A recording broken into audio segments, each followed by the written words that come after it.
So guys, the thing today I wanna discuss with you about that how the paging is work. From here, you have already know that how the paging is work. Now you will learn on that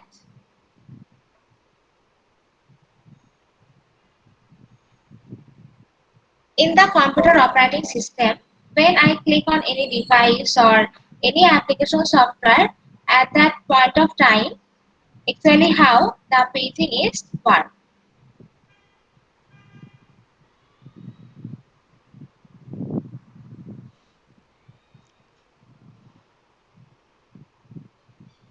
So first of all, you can see there are three processes. Process X, process Y and process Z. Process X representing the blue color boxes, process Y representing the green color boxes, and process Z is represented this brown color box. Now already you know when it is about the contiguous memory allocation, at that point of time,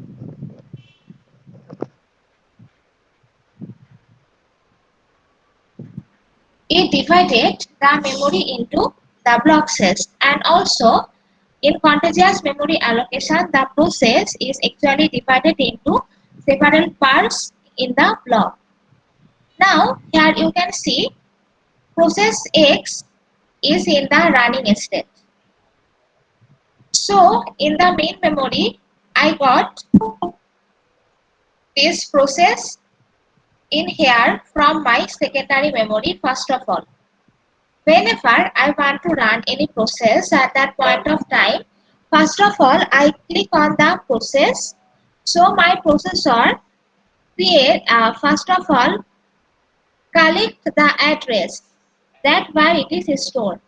So first, when it is stored in secondary memory, when I click on process, so from secondary memory,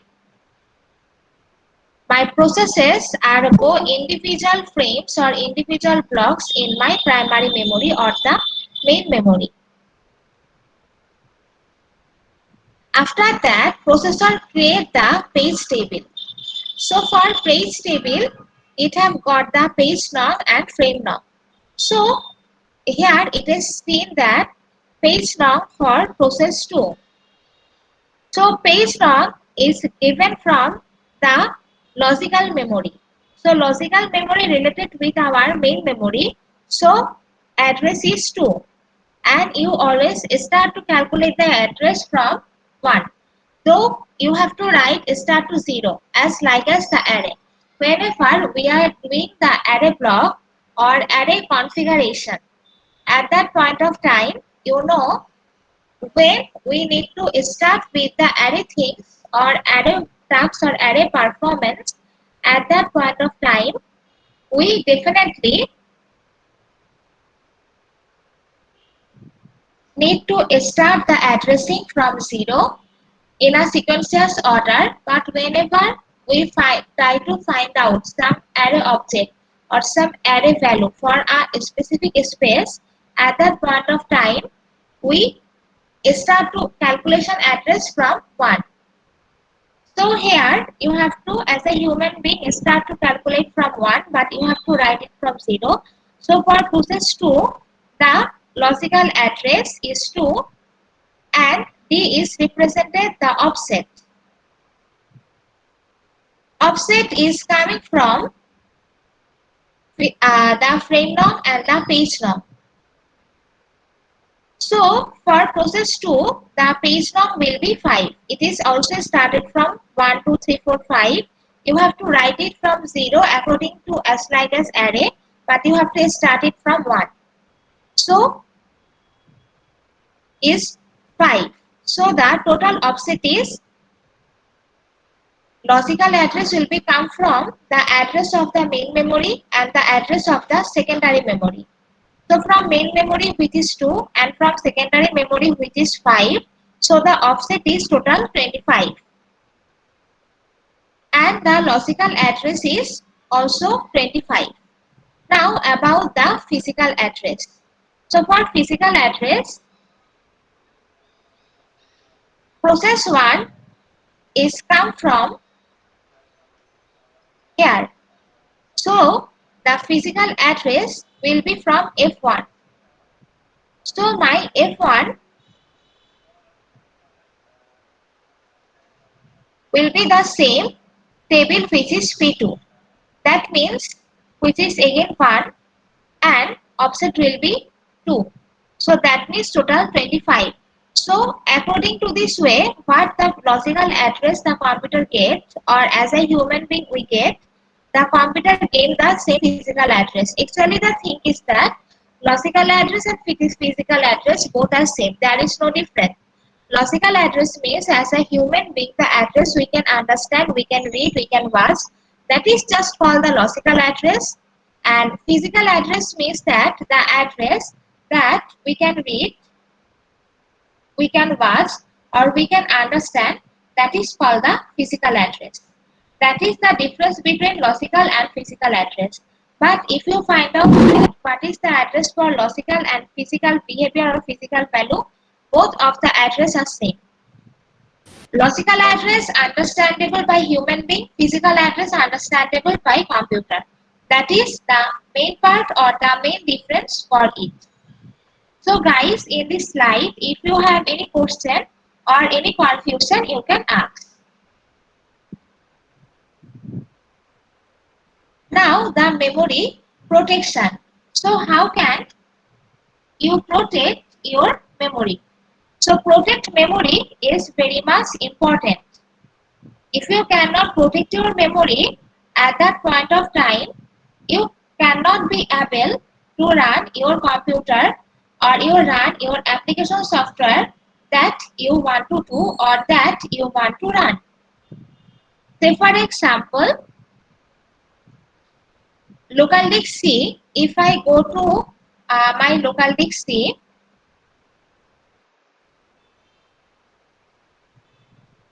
so in this local disk C, you can see the program files in here. So in these program files, these two program files are directly, and all the files and folders are directly stored in our RAM. So local disk C is actually directly connected with our main memory. So it is always says that whenever you want to install an application software or an app at that point of time, always install that application software in the secondary memory, means your disk drive, D drive, E drive, F drive, D drive, H drive, but not come from the C drive.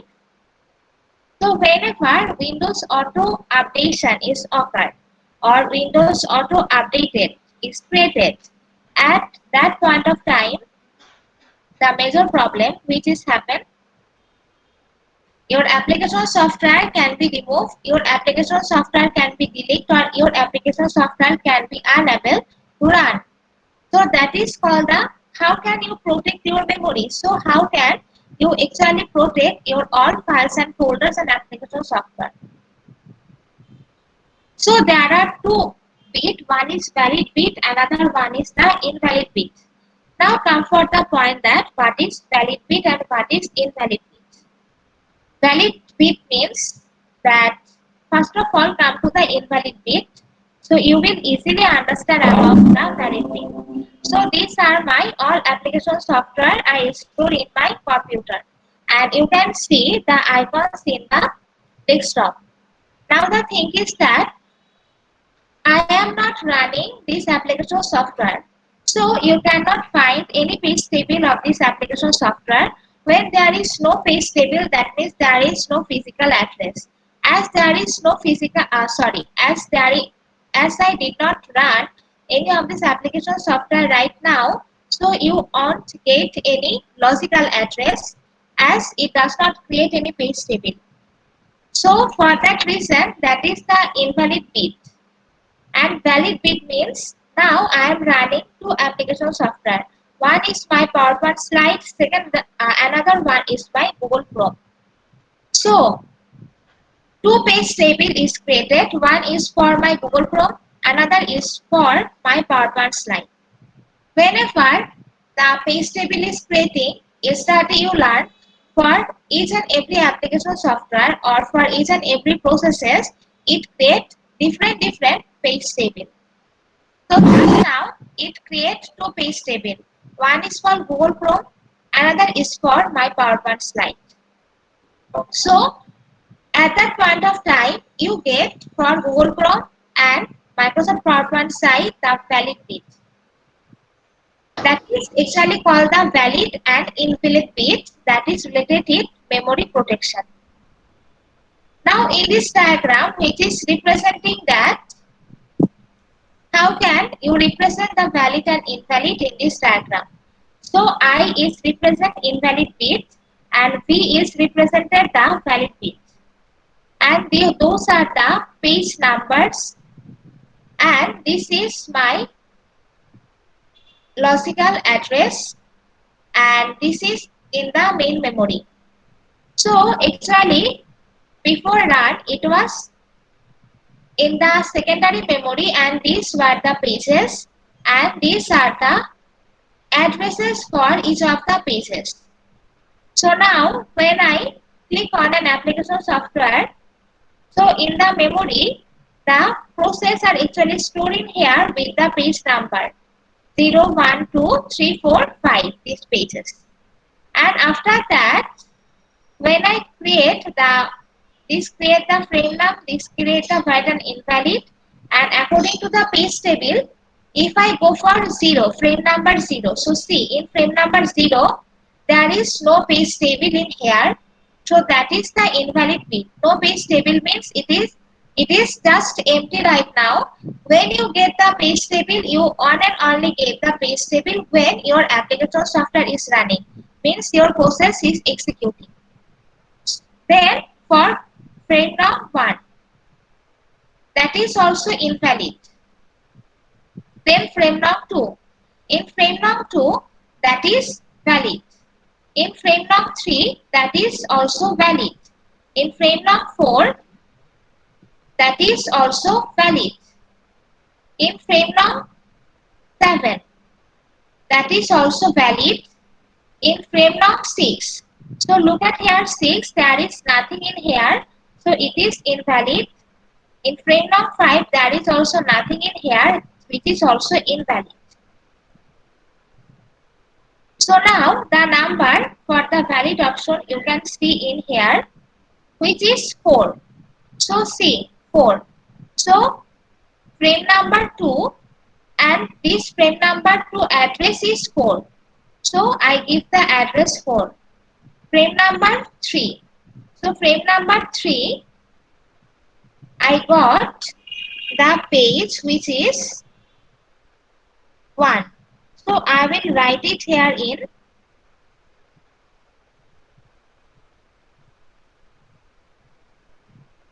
1.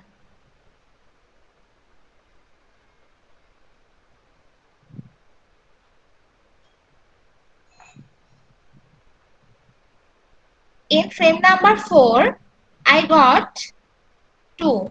So here it will be 2 and this is valid. And at 7, page number is 3. So this is also valid. So this is the way actually you can get the page number. So guys, in this slide, if you have any confusion or any question, you can ask.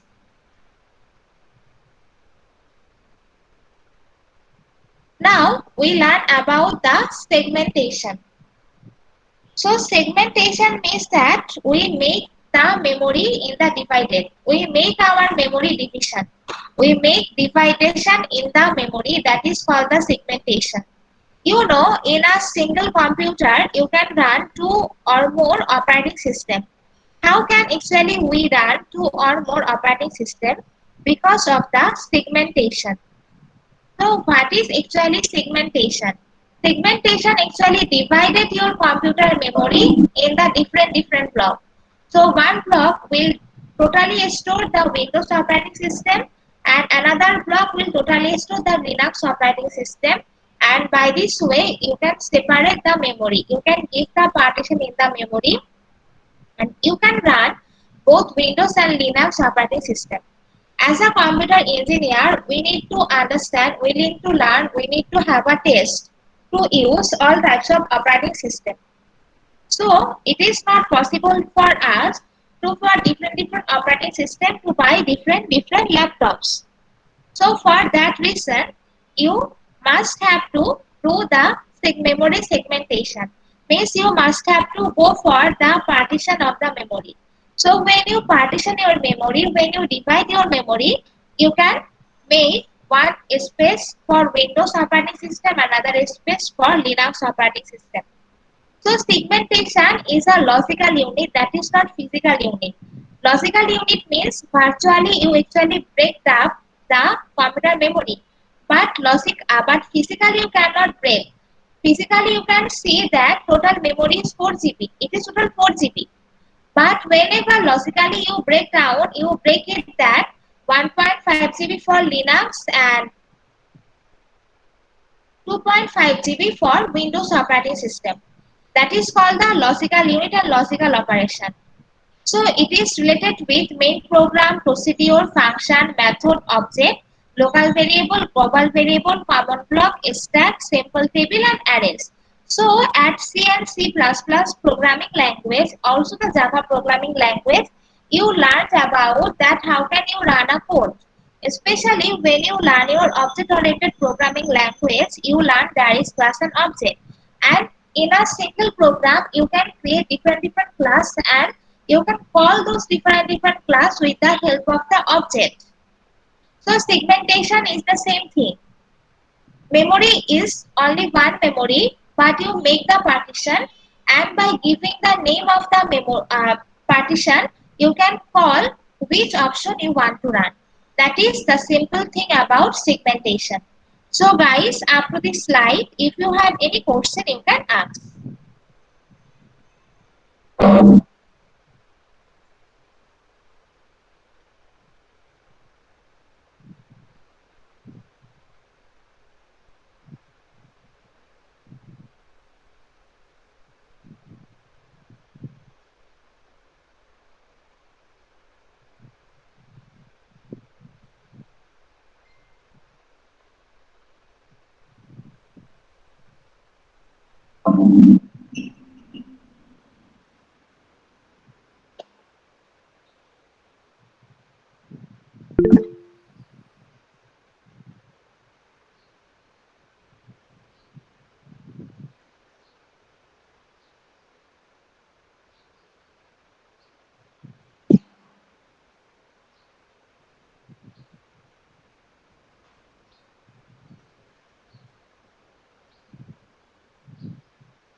Guys, in the attendance system, I have some problems.